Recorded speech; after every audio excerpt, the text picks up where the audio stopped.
Morning, everyone. Welcome to the second session of our vendor pitch sessions here at QZZF Fest. I'm here today with a number of our wonderful vendors who are going to be sharing their work with us. We are going to start off with Jojo Rambles. Why don't you get us started?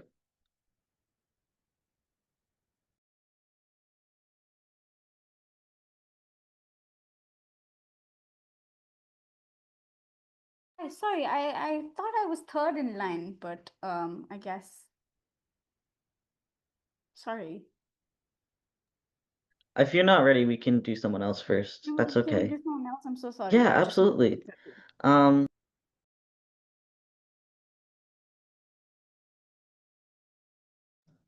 Tosin, are you ready to share?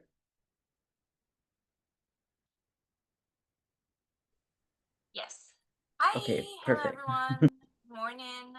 My name is Tosin. I'm just gonna share my screen. Sorry you can't see my whole face.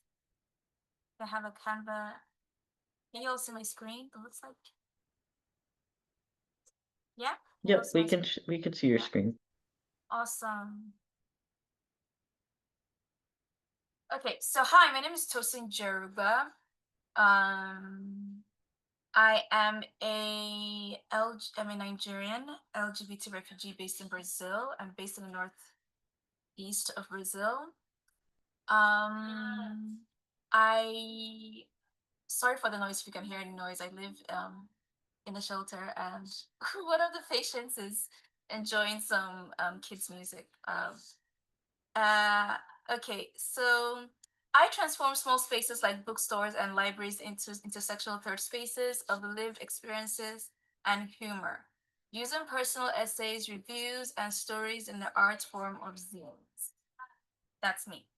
All right, so just to start things off, some fun facts about me is that I'm accredited in teaching relationship and sex education, and I run a a LinkedIn business where I provide digital marketing services to where I provide digital marketing services to small businesses and organizations for free. And it's called Pro Bono Sonio. I have a background in marketing, so yeah, I've been unemployed for a while, and instead of trying to fight I'm still fighting racial discrimination in the corporate world, but instead of trying to beg to be hired and stuff, I'm like, oh, I still have the same skills as these like white motherfuckers. I can just give it for free, you know? So, and which is what I've been doing. My current client is a deaf multicultural poet and author. She has two books out now. So I'm pretty much just helping her create content, like cute little YouTube videos where she sort of like recites a poem, and then I make like a nice reel and some background music, all that cool stuff. And yeah, she's based in Massachusetts, I believe. And my second client is sort of new. Is this organization? I don't know if you've heard of them. You guys probably have, called Zines from Palestine. They're very new and they just started. And basically, what they're doing, they don't have a digital footprint yet. They're really focused on like printing the printing the printing the getting the zines from Palestine out there and distributing and everything. The work is amazing. They like translate the work, and basically it's like a lot of Palestinian writers who are trying to get published. And this person sort of just introduced them to zines, and they're helping them with everything. And I do mean everything: the writing, the placement, and illustration and stuff like that. It's just such a it's so and there's so many people from all over the world volunteering to work with these guys, and I'm so honored to be part of them. So far, what I've done is created the color palette for like the brand, overall brand, and it's inspired by the olive tree and the Palestinian coast. I would love to share more about this stuff, but nothing is out yet digitally. We're still designing the logo and stuff like that. So yeah, once they like get on Instagram and stuff, I know you guys would definitely like see them and see their work. They're really incredible what they're doing. But yeah, back to me.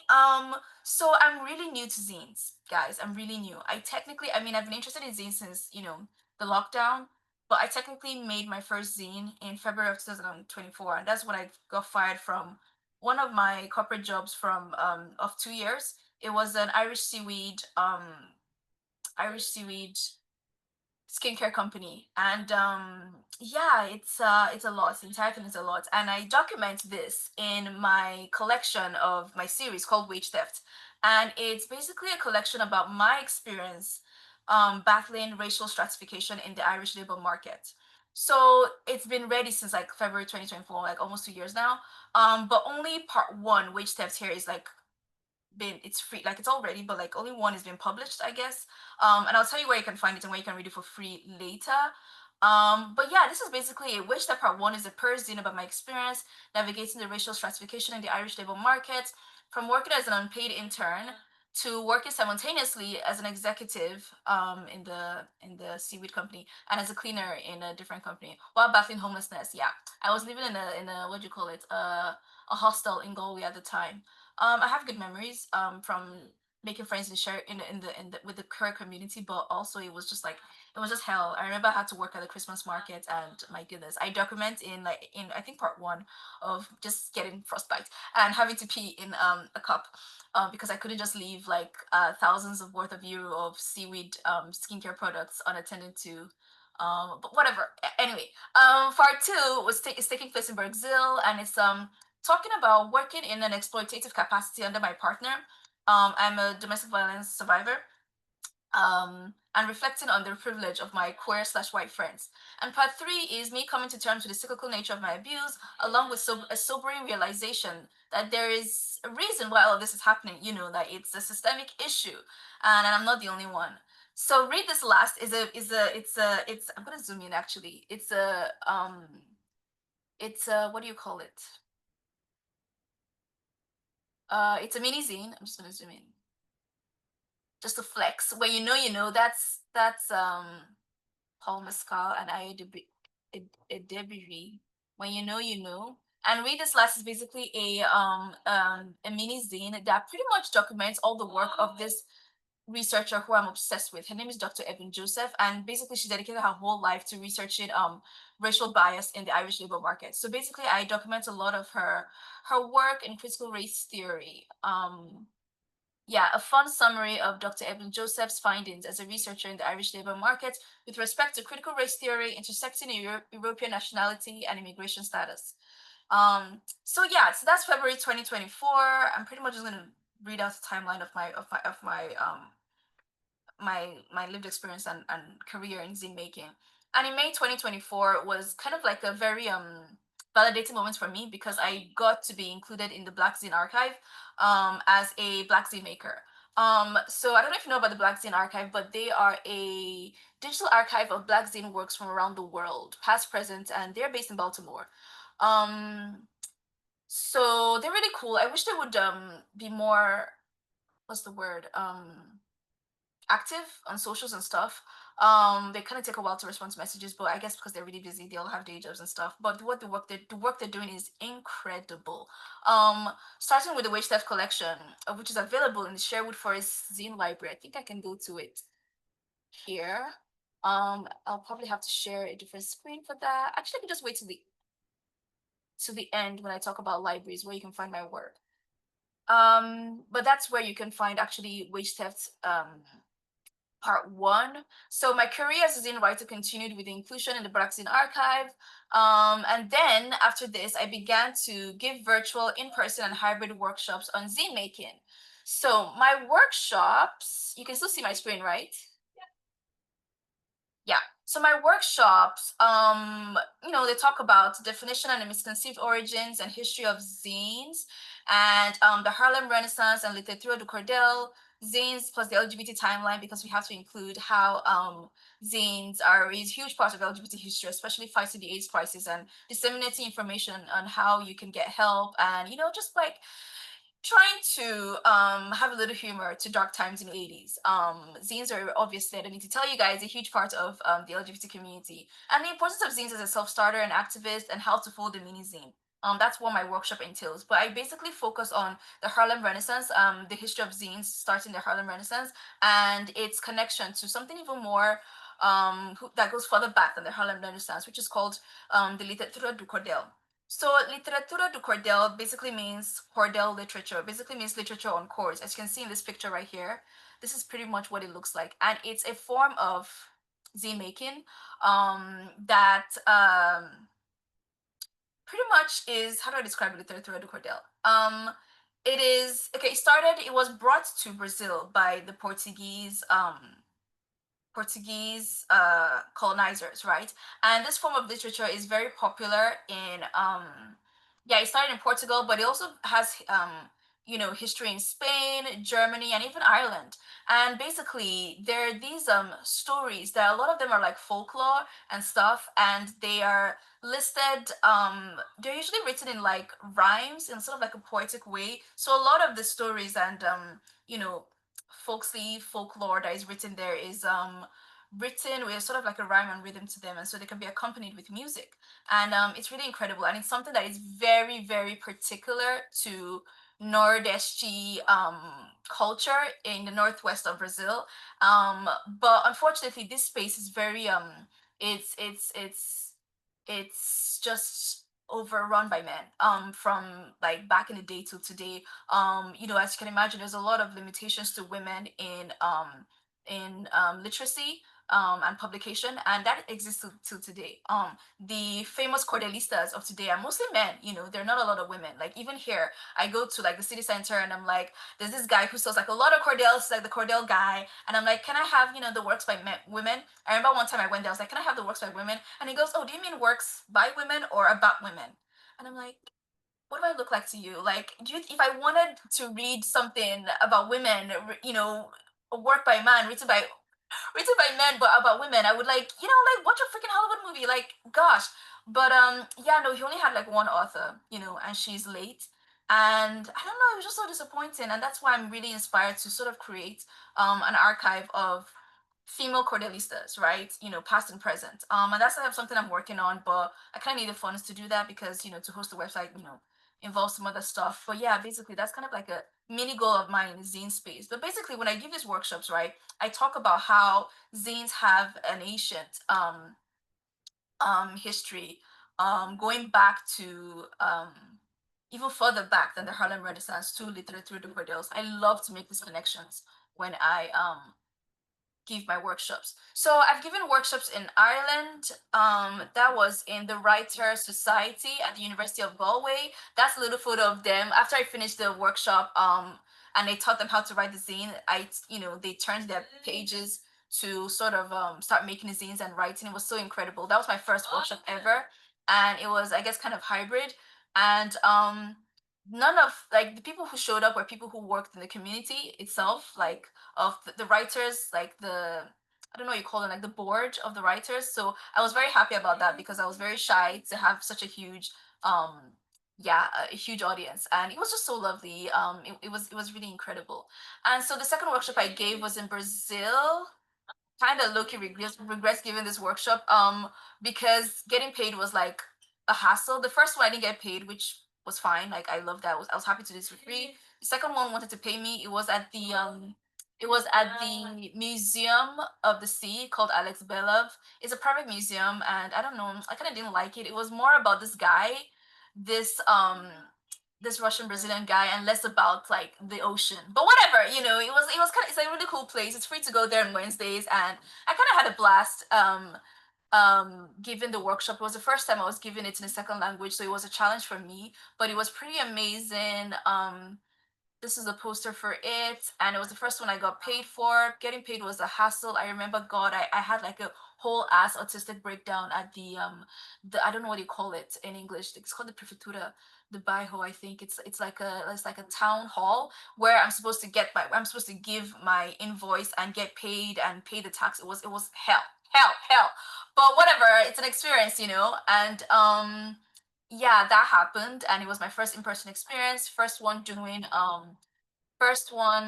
sorry, you can hear the door knocking. One of the patients really really wants my attention, but I'm not going to go to her right now. um uh yeah, so in Brazil I'm trying to start like a zine club in this particular zine bar, but um Yeah, it's kind of like this cute little private institution. It's like a little pizza. Oh my goodness, I'm so sorry, guys.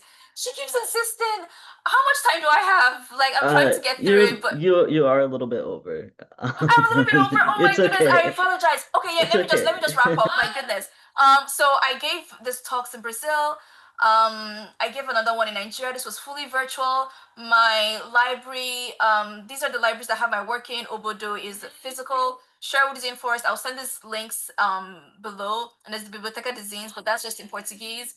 And yeah, I struggle with printing and distribution, but that's something I can talk about. And when it comes to showcasing my work, I would leave that to when I'm tabling. So sorry I went overboard. Yeah, I'm gonna mute my mic now. Thank you so much. Thank you so much. This was great. Okay. How do I mute? Thank you so much for sharing. See. Thank you. I'll put your links in the chat in a minute. But next up, Chatsuna, are you ready? Yeah, Yep. I'm ready. Okay, I can. perfect. So go ahead. Um, I'm just gonna share this. Can you all see my screen? Yep, we can see it. Okay, it's not full screen though, am I right? That's correct, yeah. Okay. Slideshow. Wonderful. Okay. Cool. Hello, everyone. My name is Jyotsna. I am an queer visual artist, animator, illustrator, writer, and comic maker from India. I studied animation film design. I freelance full time. I do a bunch of different things. I like to call myself a Jane that has many limbs and many different pies. I love zine making and graphic narratives and storytelling that's visual or actually in any form, but what I do is mostly visual and writing, and I love the combination of image and text. As a neuroqueer person, storytelling and using that as like a way to cope and process is a huge part of who I am, and I don't think I'd be even alive without it.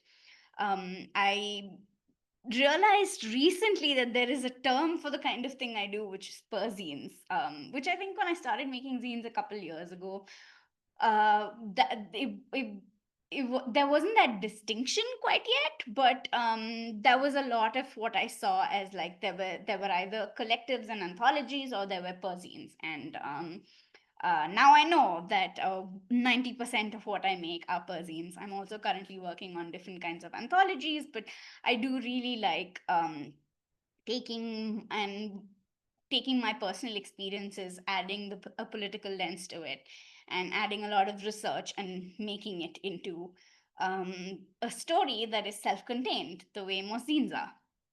I thought I'd run you through some of my work that I have for sale as part of the QZZF Scene Fest. Let's start with the most queer in the most typically noticeable queer sense. The first is called the Intimacy Zine.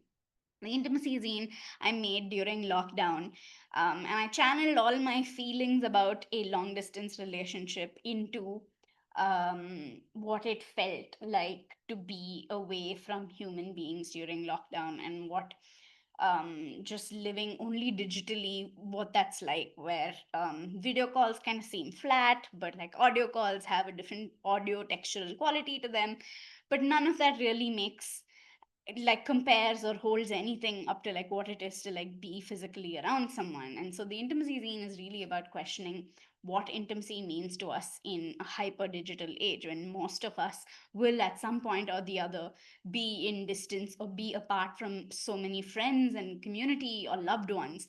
And we're grateful, obviously, thank you Zoom, but it also comes with its downsides. The next one is again a personal zine. This is one of my favorites that I've made because it also. Can you still see my face? Can someone let me know? Yeah, we can see your face. Oh, okay, Yep. great.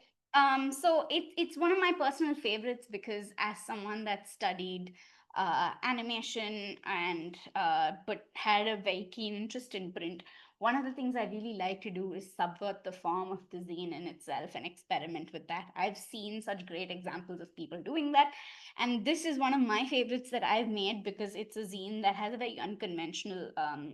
It folds out like an accordion, but then not entirely, and this comes it's very much a product of printing restrictions, but then it has a little leaflet that you kind of open out.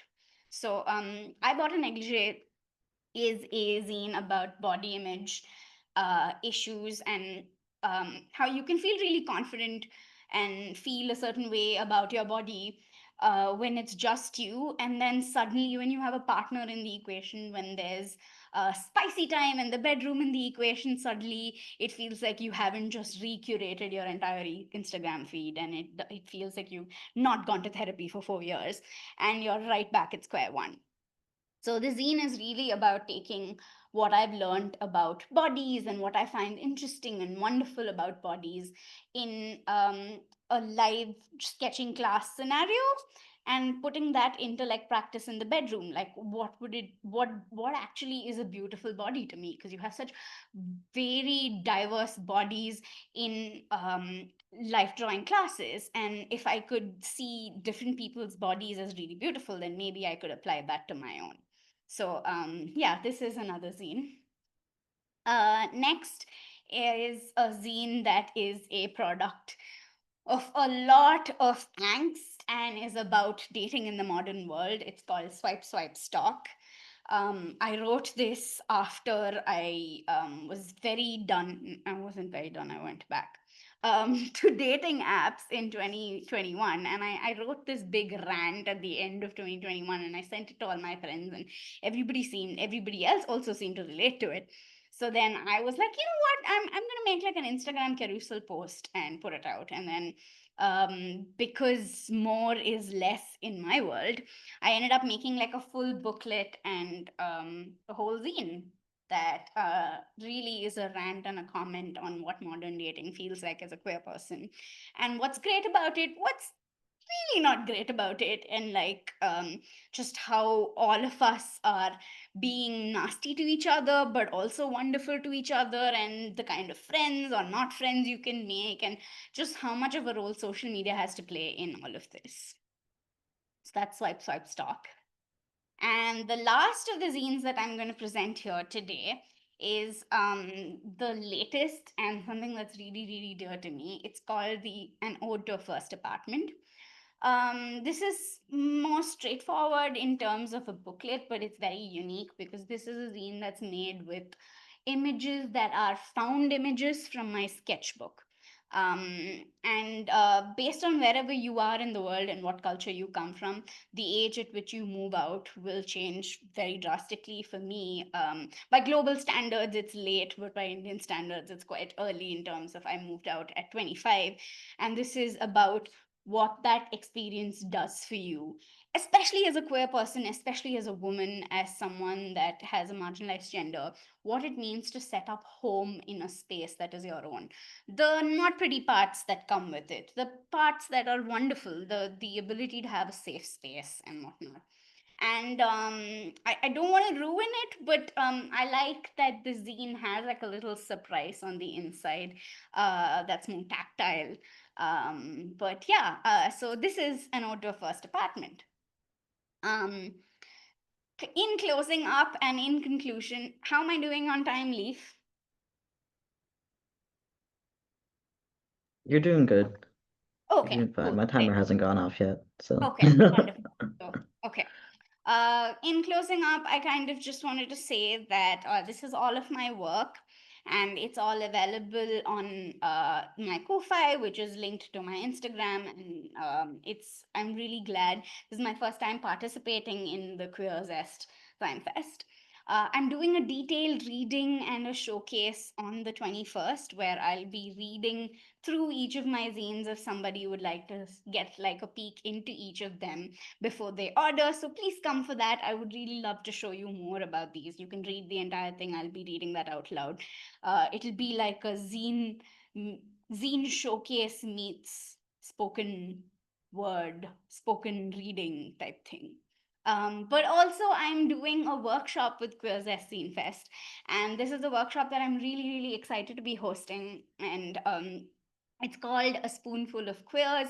It's about using food, which is very, very important to me in my life. I'm South Asian, and using that to tell stories and personal narratives, and using that to kind of understand how we can also talk about politically tinged personal narratives, and all through the lens of food, because food is this wonderful medium to talk about power and politics and whatnot, and the zeitgeist. So it's part of a larger project I'm doing where we're putting together an anthology of neuroqueer and queer stories that revolve around food and love, but like queer love. So yeah, please come for that. I'd really, really love to see people that are from the community, that are zine makers themselves, come. And yeah, thank you so much.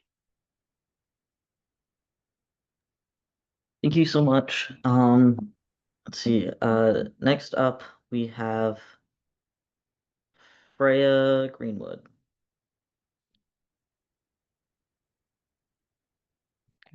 Hello. Okay. Big stretch. And then I'll be ready. Okay.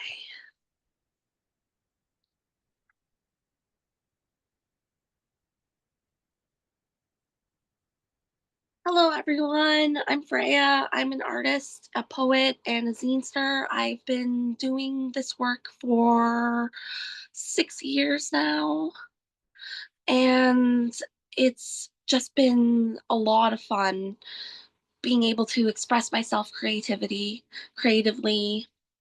being able to connect with others in the community has been really big for me. That's been one of the most important. Am I muted? No, I'm not. Okay. We can hear you. Okay, that's good. I don't want to like start and then realize I'm muted and then just. Ugh.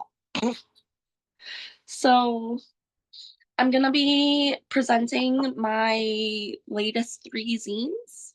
The first one I made earlier this year is called The Sunshine Paradox. And through it, I basically talk about the intersection of art and play. And I feel like through the zine community, play is something that is emphasized a lot. There's a lot of experimentation, there's a lot of process when it comes to actually making the zines. And that's something that I really like and appreciate about the community. So in the Sunshine Paradox, I talk about how the intersection of play and art is very important, and how we can improve our lives and our creative practices through play. So that's the Sunshine Paradox. The next scene I made this year was Everything Stays. It's a big chunky one. And it is a memoir of my life and the trauma I've been through, and my process for healing said trauma. And I am a sexual abuse survivor. So a lot of what I talk about in this is like really heavy stuff, but it's very important to talk about. And a lot of my experiences with said trauma have really shaped who I am as a person and my artistic process. And yeah, it's just something that is really important to me to be able to express myself. And zines have kind of been just this therapeutic thing for me. And finally, this is my zine, Venom and Vine. As you can see, it's got a little charm here. This is the unique charm for this one. I really like this one. This one is based on my witchcraft process and my own witchcraft tradition and path. And it's part meditation, part grimoire, part experiment, art journal. There's a lot in here where I talk about the intersection of neurodivergency and witchcraft. And I will show you one of my favorite pieces in the zine.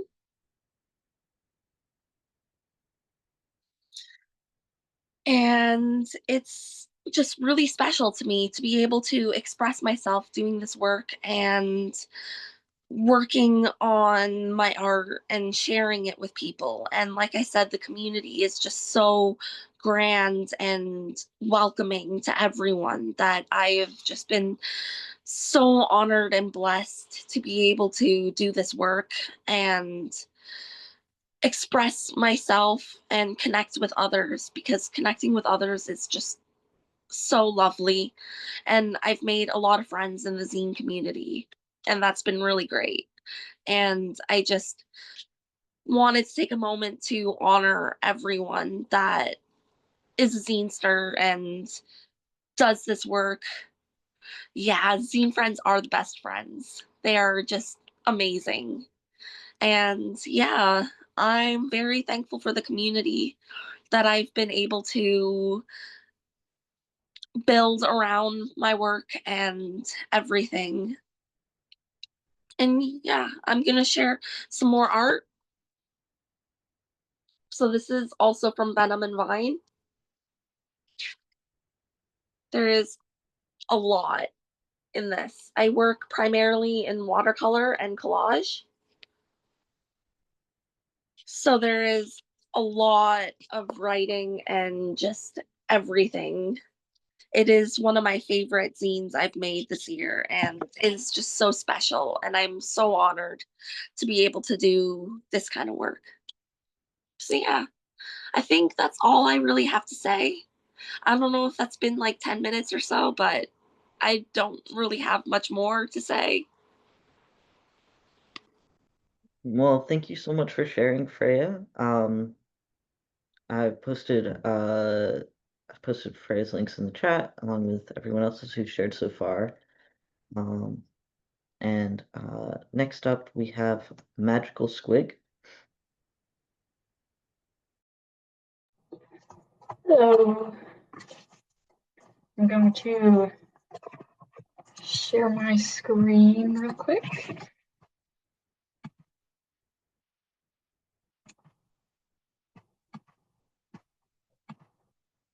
Can everyone see this?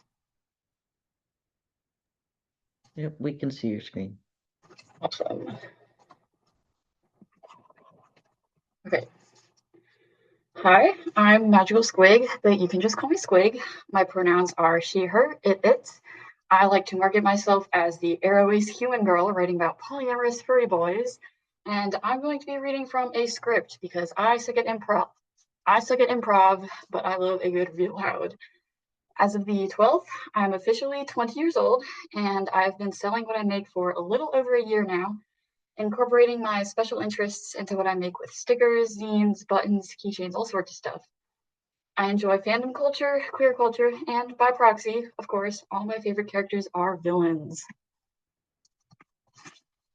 Currently, I'm working on my goal to vend at an anime convention artist alley by the time I graduate in fall 2027, and am finally at the stage where I'm ready to start really building up stock for those kinds of in-person events. So to mark that stage in my journey, I'm running a whole variety of sales for the extent of the festival to help kickstart that saving up process for the big stock orders in the future. I only have 3 zines currently, all exploring my own personal experiences. This one so far is my most popular zine. I call Awesome Things. Can you still see me while I'm sharing the screen? Yep, we can see you. Awesome. This one is over my most popular zine called Autism Things. It's basically a satirical zine about the way internet trends have like romanticized autism and how abled people will like try to tell you it's a superpower. Another is my comfort character is a villain, a more personal zine about how I find comfort in villain character. I find comfort and relatability in villain characters, despite outwardly seeming pretty opposite to the characters I love. Personally, I've found that loving these sort of failure characters has helped me a lot with having patience for myself during like bad mental health periods, and have helped me in finding a good medium between pathologizing my feelings and like actually letting myself feel them, which is something that I tend to struggle with.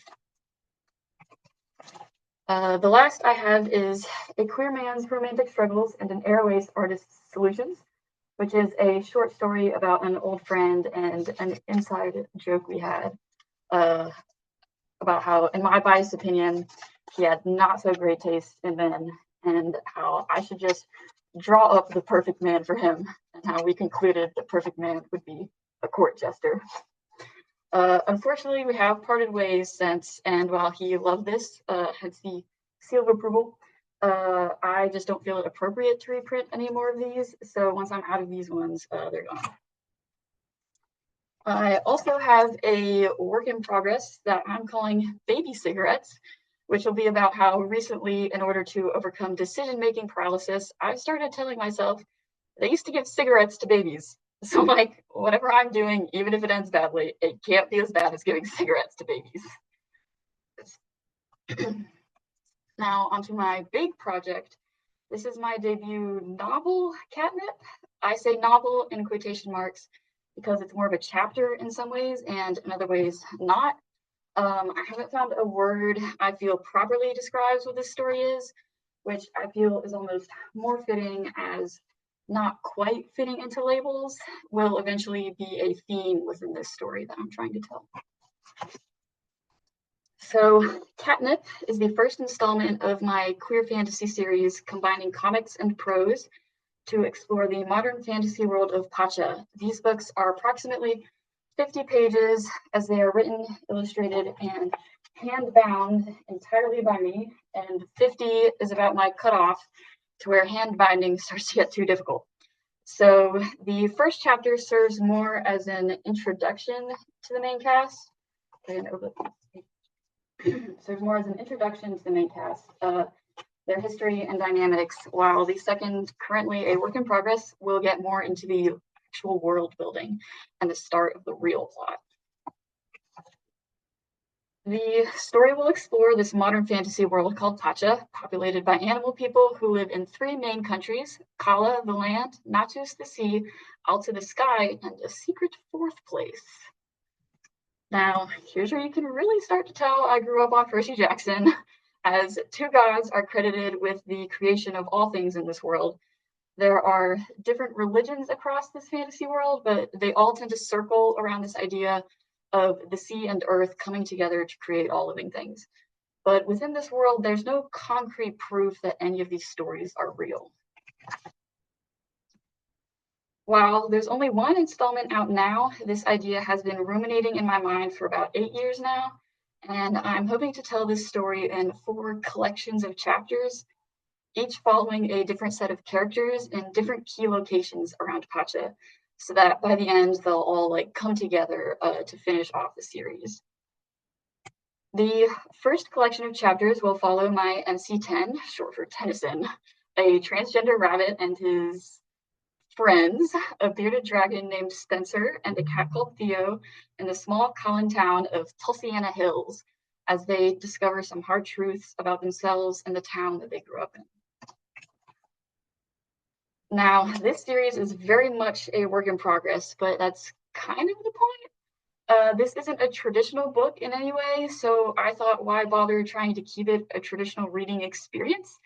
I don't know about you, but AO3 has always been my preferred reading format for literature. So there are 2 aspects to this story: the canon published storyline and the process, the part where I post all my brainstorming and ideas to social media in the form of art, comics, and a lot of memes. You might be thinking, like, what? So I'm just posting big spoilers out there for anyone and everyone to see? Yeah, yes, 100%. Because personally, I love spoilers, and I've always told myself I'm my first target audience. And weren't we always told it's the journey that matters more than the destination? So, yes, the three main characters of this part end up in a polyamory, but you're going to have to read the book to find out how they actually get there. So, to conclude, here are my two main socials. You can also find me under the same name on Tumblr and Kara, but I'm most active on Instagram. And thus, I offer you a choice. Will you take the pill on the left, remain mostly spoiler free, and stay up to date with shop updates, sales, and potentially help me decide on new projects? Or perhaps you are chronically online like myself and want all the lore drops, whip updates, random anecdotes from my day, fan art, and memes. In that case, you will take the pill on the right. Or you could just follow both. The only side effects of a double dose is even more art and updates in your feed. And that's all I got. Great. Thank you so much for sharing. Let's see. Next up, we have One Eye or Not, Leslie. Hello. I will start with saying it is just for anybody to be able to pronounce it, Oniro not. Don't worry, literally everybody reads it as One Eye or Not. I'm putting it in the chat because it's very helpful to see it. Not. That's how I type it. How people pronounce it. Hi. I just want to start by saying like this has been so cool. I've just loved everyone's presentation. I did a lot of just like commenting in the chat and reacting to other people's stuff because I was just so excited and listening. And so thank you all for all your presentations so far. And I am so happy to be a part of this fest and this pitch session. So yeah, I'm Leslie. I write under Onironaut 17. Onironaut is dream traveler. Oniro's dream, not like astronaut. So yeah, and I picked that because dreams are a really big part of my life. I'm also witchy, so hearing Freya talk about that was exciting. And I'm also neuroqueer, which I feel like a bunch of y'all have talked about being neurodivergent and stuff too. So just like everybody's talking about all this stuff, and I'm like, me too, me too. But yeah, so I figure I will start just kind of sharing from my friendship zine. And I'm in Minnesota in the US. I realized it was really fun to hear where you were all from. So but yes, so that's me. I have this little friendship zine I first made when I was going to a zine fest, just actually for work, which I'm about to change jobs, but and I thought it was really cool that people were making these little zines that would talk about who they are. So I'll just start with sharing a little bit of that. I forgot I was going to start a timer for myself too, because I am an ADHD Leo and can talk basically nonstop. But yeah, so I was going to share my friendship zine just a little bit because that says a lot about me. And then I'll just give you a tiny brief overview of the couple zines that I have. I feel like every time I meet another zinester, they're like, yeah, here I have like 30 zines. And I'm like, I have 9 and it feels like a lot. So who is me? Who is 017 anyways? And then it has, oh geez, that's me. So I'm Leslie. Full name is Leslie Onironot Bonnabelle Wondergood. Yes, that is my full legal name. I have gotten 2 name changes in my life. Once for transgender reasons, and I use they them pronouns. I forgot to throw that in there. And once for getting married reasons. And also throwing in a middle name when I got married, because I was like, I can't be called Onironot like someone can be called Reverend, but I can put it in my name. So I did. So yeah, pronouns are they, them. I really like the quote I put in here, which is a librarian said about my name, "You're not going to fit that on a jersey," which is true. My name is 36 letters long, 36 letters. And the 17 is because my lucky number is 17. I have a tattoo you can't totally see on my back That is the number 17. I'm a poet and a collagist, and that's what got me into zine making mostly because I feel like a lot of my creations and the way I think are very non-traditional. And so I feel like they don't really fit in a lot of formal publishing spaces. And I have a little picture of me and I say long live the bowl mullet because I do. Always on Zoom, you can't see that I have a lot of hair back here, but I do, and I have the bowl mullet. So yeah, a lot of stuff I make is inspired by dreams, nonsense, and wonder. I got into zines because the things I didn't think the things I make would appeal to big publishing, lol. I also screen print, block print, cross stitch, make jewelry, bookbind, and more. I am very neuroqueer. I'm ADHD, and my brain is like, wow, art is so cool. We're gonna literally try anything. And up until very recently, I've been working in a place where I have access to a lot of printing stuff. So I got really into printing and bookbinding and stuff like that. At the end of the day, I like making things because it makes sense to me. It feels good on the brain. So and then I just said some things I've made or am making. I have a deck of oracle cards that each one is a different spirograph. So I don't know if you've seen those, but they're like you take a pen and you just follow a little circle and it makes a cool shape. I can share these links in my shop channel later. But I took that, I made 50 different ones, which is really, really autistic of me to do. I just zoned on it and was like, this is all I'm going to do for days. And I made it an oracle deck where each of the cards has 3 to 6 word poems on the backside.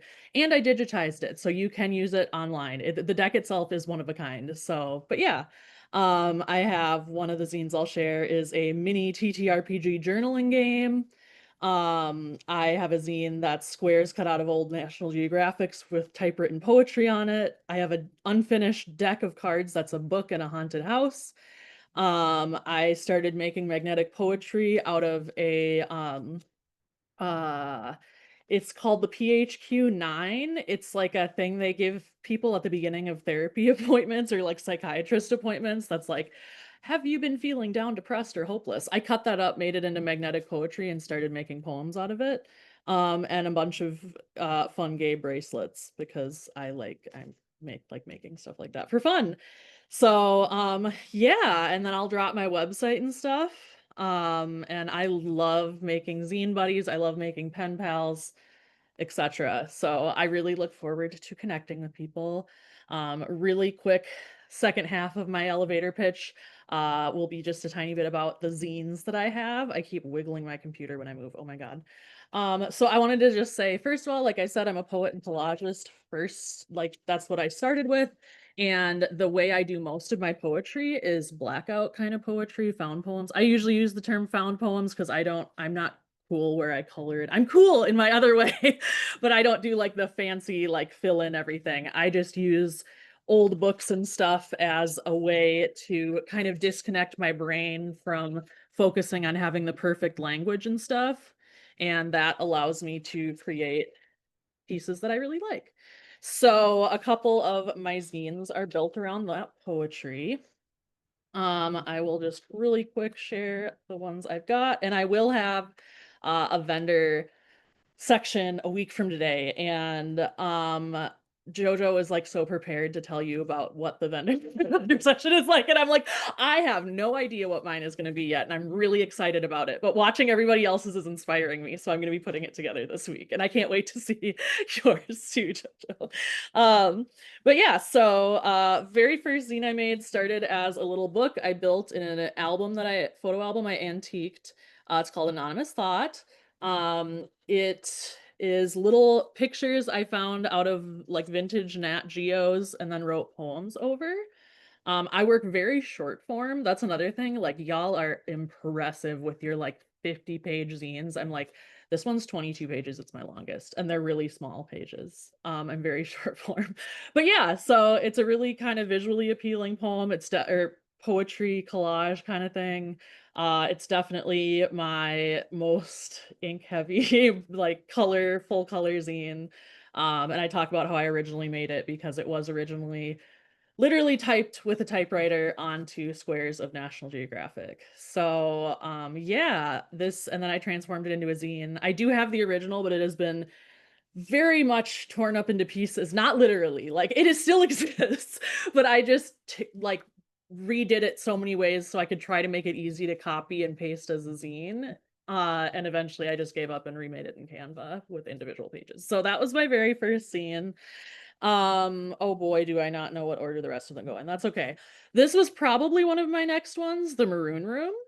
So this is the one I mentioned. That's a little TTRPG tabletop role-playing game. You just need a die 12. The Maroon Room is I'm a very like I said, I'm witchy, I'm kind of spiritually agnostic-y, whatever. And I think a lot about myself. I've written a lot about myself as like different like characters I've created and like understand about myself in a spiritual sense. And they for a long time lived in a space called the Maroon Room. So all that is to say, this takes you on an adventure through some of my memories in really short paragraphs and then asks you questions related to those. So it's supposed to prompt journaling. And I do say on the back to share, and no one has shared yet. So you could be the first one. But yeah, so that's the Maroon Room. This is one of my most popular. It's very silly. It's just fun. We got some little guys from the claw machines, and this is them. Volume 2 is on the way. It's very straightforward. That is indeed what happened. Me and a friend went to a claw machine place, and we got some guys. And this is a zine where we talk about them, and they're pretty cool. One of these is an evil twin, and one is a good twin. There's this guy. So yeah, it's just a very silly, fun one. And then I went to the same place for my birthday in July, so I have more creatures. A couple more. This is just a little fun doodle zine. It was just kind of a like processing little brain stuff as colors. I just thought it was really fun. I was kind of teaching people how to do zines when I made it. I have the beginning of a series. This is so impressive to me because usually most of my series I make part 1 and then I never make a part 2, but this one has a part 2. So my dream zines, which again, Onir or not, I keep a very extensive detailed digital dream journal. It is coming up on 300,000 words. I started keeping it in 2021. It's about 450 pages, 12-point font in like a Word document right now. But these guys are just little like handwritten and stamped summaries of dreams that I think are interesting. And I try to keep to pretty much the language I write in my dream journal, which is usually has a lot of like LOL, LMAO, because I'm like, this is bizarre and funny. So the first one is floating. This one is called Light Switch and has to do with what I think was some of my first lucid dreaming. I've been dreaming a lot my whole life, but I just feel like I got lucid for the first time recently. I know I'm probably coming up on 10 minutes. I'm almost done, I promise. So those are all, except for Anonymous Thought, pretty much mini zines. The next ones, I have 3 left, and then I'll give you a little preview of something I'm working on. Both of these guys, There Is No Loss, There's Only Home, and Coming Out with Keys. These are my sewn bound zines. This is like where I feel so creative and crafty. These are both compilations of poems I wrote in April's. This one's 2024, this one's 2025. April is National Poetry Writing Month, kind of like NaNoWriMo, but NaPoWriMo. So I write a poem a day, and I think if you wanted to see more of my poetry and understand how like my short form found poetry works, these are great for that. So they're just little summary kind of, I mean, they have all my pieces, all my poems. Like I said, I write really short form. I am a very small poem poet. Um, my poetry is something I feel really good about. So these are some of my favorite zines I think that I've made so far. And then the last big one that I've made is the start again of a series, no promises, called Void of Course 1. Void of Course is a play on the term void of course, which is when, as I say in here, the moon moves between signs, and it's when it's not in any significant aspects with other signs, it goes void of course. And it's usually a time when, like, if you're into astrology and stuff like that, like the vibe is kind of weird. And I like to keep track of it because I think it's really interesting and I relate to it a lot. the concept of void, of course, and my neuroqueerness and stuff like that all feel very connected. So these are a series of perzines where I talk about myself in different ways. This one has 3 sections, one where I talk about how I write my poetry, and again, participation, but I've only had one person do it, where you try to write one. And then I have a section where I talk about one of the themes that shows up regularly in my dreams. And this one I talk about broken elevators. But I have a lot of, with my digital thing, I'm able to search up like terms and see what shows up a lot. And so like broken elevator showed up 45 times in my like 300,000 words.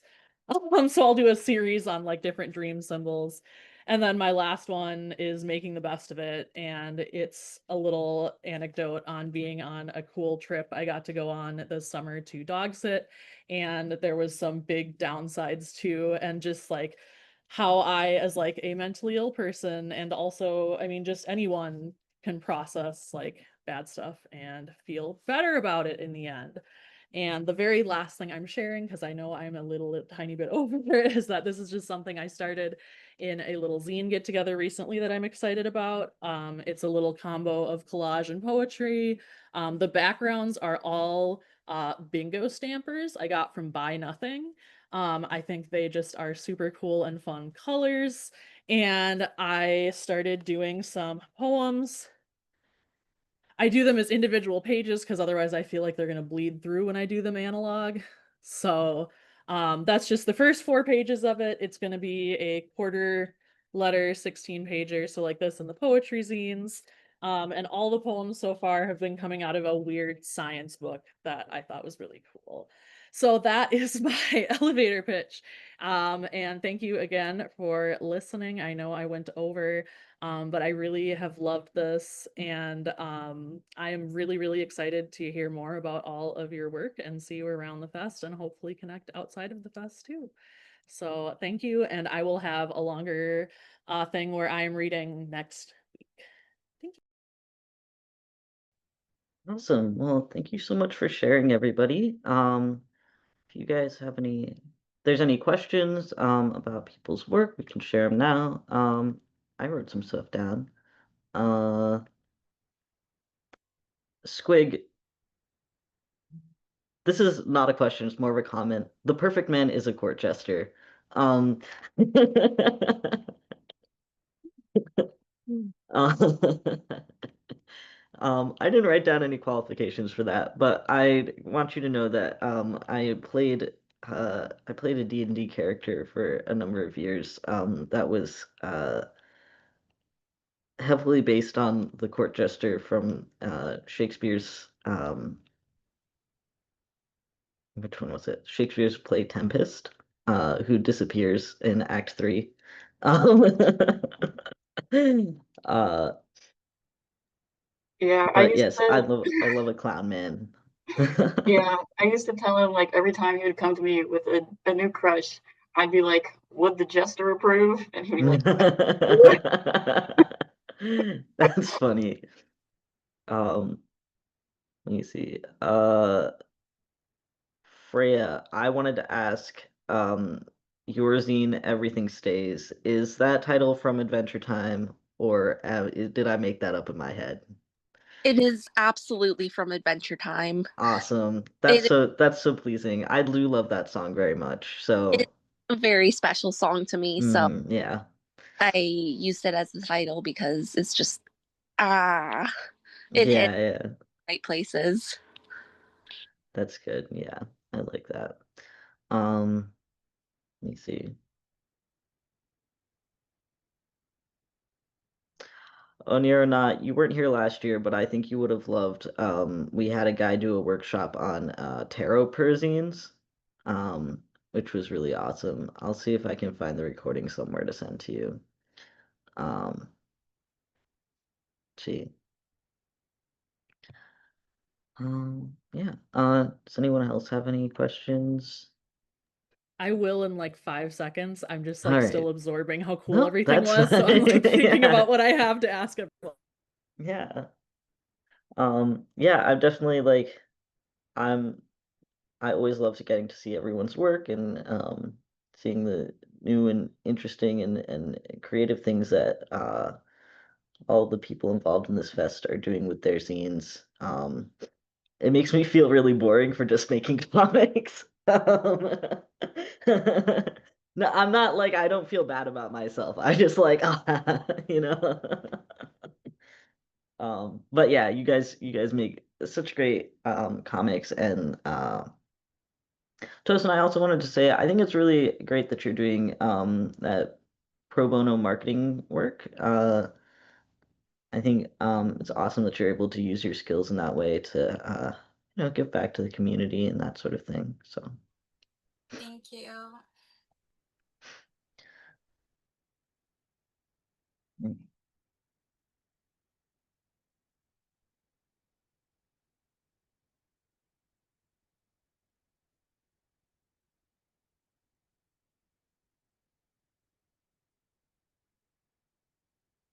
yeah. Okay, I think I have questions. I feel like I could ask a million things about everyone, but these are just ones I thought of that just came to my mind right away that I'm excited to ask about. So Tosin, I agree that like it's so cool that you like literally everything you were sharing. I feel like I barely typed things in the chat because I was like locked in. You had so much to share. You've got so much experience with like teaching a bunch of different stuff and the free like the I loved your logo for the work you do with other groups and like advertising for them and stuff like that. Thank you. I actually just Yeah, designed that yesterday. Like I it's literally just so designed that cute. yesterday. Yeah, I thank literally you. love it so much. I was gonna ask you, like what in your like the workshops you've taught has actually turned around and inspired you for your future stuff? I always find workshops really inspiring as a student, even just about what other students are doing. So I'm wondering, as a teacher, what have you taken away from your workshops? Have they given you any of your own ideas that you want to pursue? For sure. They've definitely inspired me, especially when it comes to like languages. I'm very passionate about languages. So the fact that I've taught in Ireland, which is a country that has English as its official language, but also speaks Irish. The fact that I've taught in Nigeria that has 1,000,001 ethnic groups and a lot of indigenous languages, and in Brazil where Portuguese is the official language. I just keep thinking it inspired me a lot when it comes to communication, and I bring that back to my zines because that is a huge theme that I focus a lot in the theme that I write about, which is about like languages, language hierarchy, accents, that kind of stuff. So I've definitely learned that, public speaking is a skill. Teaching people how to make things with their hands and express themselves through pen and paper is such a privilege and a joy. I've definitely left with that. And just communication is so much fun. Communication is so much fun. And it's crazy to think that, and this is something I've pursued and something I'm still pursuing workshops, but it's crazy to think that I also do this to make connections and make friends. And I'm slowly being successful at that. And I want to reach bigger audiences, depending on the way things go, and even smaller audiences depending on context. And yeah, I've just learned that people are amazing, annoying, fun, complex, all of the above. That's what I've learned. Thank you so much for that question. Thank you for that fabulous answer. Also, I'm curious what languages you speak. I speak English, Pidgin English, Yoruba, and Portuguese. That is so extremely cool. I'm very monolingual. The US is not like, especially the part of the US I'm in, does not push language learning as much as it should. And I wish that I knew at least one other language. So Yeah, thank you so much for that answer. no problem. Jojo, I loved the structure of your negligee zine. That was really cool. And I mean, all of your stuff looked really cool, but I'm curious if you want to do more with structure in the future, because I think structure is such a cool thing we get to play with as zinesters. That's so true. That's so true. I've seen it's not my own work, but I have a zine somewhere that is it hangs off a little plastic hanger, and it's designed to fold out the way a sari does. I don't know how many of you know what a sari is, but like a sari is a traditional unstitched piece of fabric that gets draped around traditionally women. Um, but yeah, so I have a zine like that. I've wanted to do a zine that folds out like a box for a very long time. I don't really know when that will happen. I think the more you go towards making traditional comics and wanting to get published in a traditional sense, unfortunately, the more you move away from the play of tactile fun comics. But yeah, not in the same vein. It's slightly different, but I've been working on a zine that is entirely lino printed, and that would be entirely accordion fold, which is not very non-traditional, but the idea of printing my own zines is really really exciting to me, because Rizo is something that's very popular in the West, but it's very like there's no Rizo machines. We went from Xerox technology straight to 3D. Sorry, not 3D, but also color printing, and like really really good quality color printing. So we've not had Rizo. Like there are 3 Rizo machines in India in total, and they're all in different cities. So yeah, and we're big, right, as a country, and then none of them are in. And I live in a pretty big city myself, so it's just not a technology we're very familiar with. So, but however, Lino is very accessible, and so the idea of printing that is very exciting to me. But yeah, does anybody else play with like zine formats? I haven't with my zines yet, but I have. So I got into zines because I took some book arts classes, and I have one book arts piece that I've considered um making into a zine at one point that's about anxiety and being medicated for anxiety, and it opens in a bunch of different directions. It would be a really complicated one to put together, I think, because I'd have to like probably cut all the pages separately and reattach them. But I love structure. I love all the ones that you've talked about. I am a really avid zine collector, so I've seen a lot of them. I have an ongoing list of all the zines I've collected, and I do have over 850 different zines. So I'll try to think of some cool structures I've seen in there and share them in the server, because I just think they're so awesome, and I can't wait to see those ones you talked about. Thinking about making in the future. As part of like a neuroqueering course I did, I made a friend who incidentally is also named Leaf or goes by Leaf, and they're a zine maker too, and they're working on this very cool zine that's about like feeling confident as an artist. That's a zine come coloring page sort of thing. And they've decided all the art will be on this side and will be tearable, which is really cool, because you can color it in and tear it up and put it out. So I think the idea of playing with like perforated pages so that you can take bits of your zine and like do things with it is also very interesting to me. Thank you so much. I love that. Literally just your answer is already giving me like ideas for stuff that I want to explore. That is so awesome. And hearing about Rizzo too from other people, Rizzo, is also really interesting, because like that's becoming like very, very popular in the US, I feel. I just took a Rizzo 101 class from a place that has 3 machines, and that's like one of 2 places in the Twin Cities near me, which is like our big cities in Minneapolis. Like it a lot of especially very like indie lefty spaces like to get Rizzo machines. So it's really interesting to just think about like they started in Japan and somehow like jumped into like different like Western countries more and stuff. Like it's so weird. I think it's so cool. But I love Lino too, so I can't wait to see that.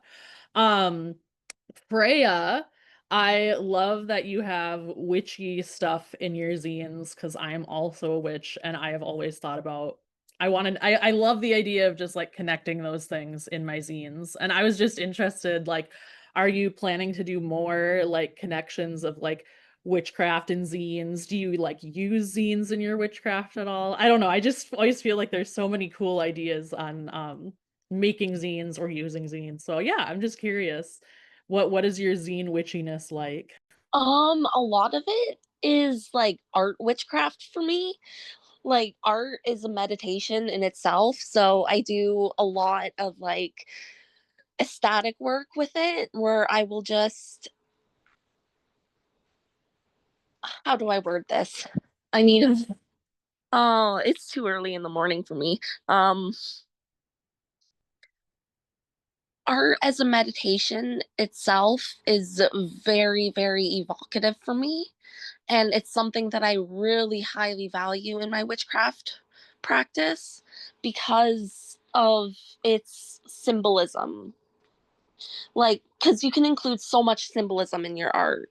And it's just for my witchcraft and art, they intersect quite a bit in the sense that I will do magic with my zines, and my zines are a sort of piece of magic itself. Like, they're, I don't know if you know the concept of hyper sigils, but each of my works count as like a sort of hyper sigil in itself, and that is a living, breathing object that has a spirit inside it. And that is like something that I really covet when it comes to my art and my zines. Like, they are very much alive to me. That is so awesome and incredible, and I love it. And I really want to learn more about hypersigils now. I feel like I've heard that term, but oh, I can't wait to hear more. Thank you so much. I love that. I mean, back to your like zine and art as play and art as witchcraft. I adore that. I feel like I get very stuck sometimes in like art as something sellable. So it's really, y'all are very inspiring. I love Perzines. I love zines to spread, activist knowledge. I love zines to spread witchy stuff, and just like, oh, it's so cool to see them in so many different ways and Oh, what you yeah, do with definitely. them. I love it. I love it.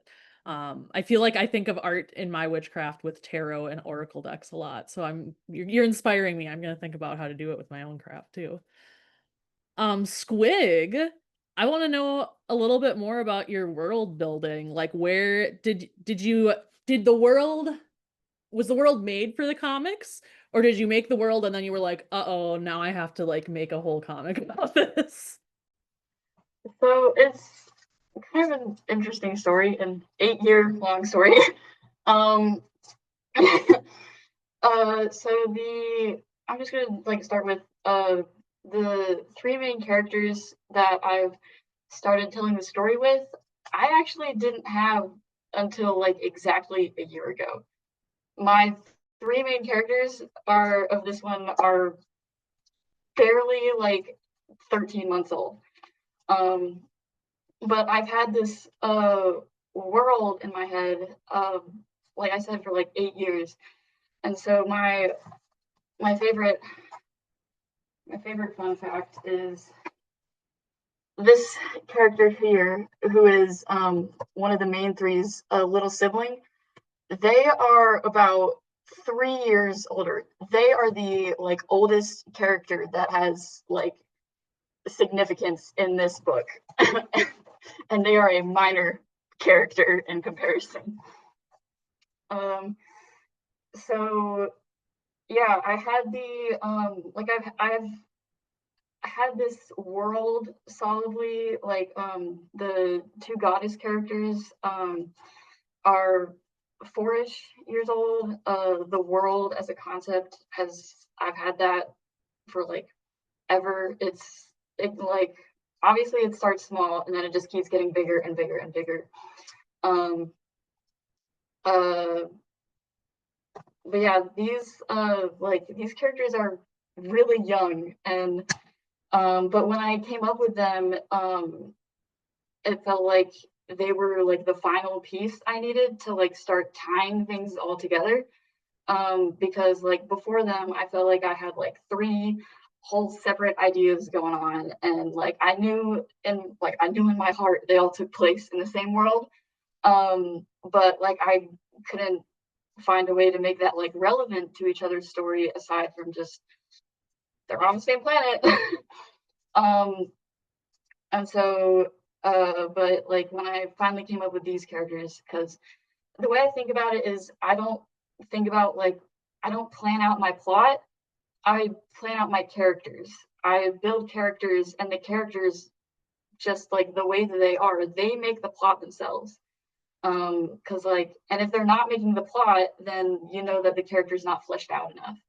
And so they were kind of like the final puzzle piece that I needed, especially since the other characters I feel like were so entwined with the way I was building up the world, that starting with any characters other than them would have made it too difficult almost to like explain the world building to like someone new coming into it. So I think the fact that they're so young actually helps because this world was already established around them and they just had to exist in it. That is so fun to hear about. I love that. I'm also I'm into like TTRPGs and stuff as I made one, but like bigger ones, and my spouse DMs and does a ton of world building, and I feel like from what they've shared, it's a similar thing where it's like the characters gotta just do weird crazy stuff and then like let them go and see what happens. So that's really cool to hear about how long you worked on that leading up to it, and then it was just like, all right, these are my subjects that I get to get a closer look at. That's really fun. Thank you all so much for answering my questions. This is just so cool. Awesome. Well, thank you so much, everybody, for being here and for sharing. We have one more pitch session on the 27th, I think. So that'll be at 8 p.m. Eastern Time. Let's see. Yeah. All right.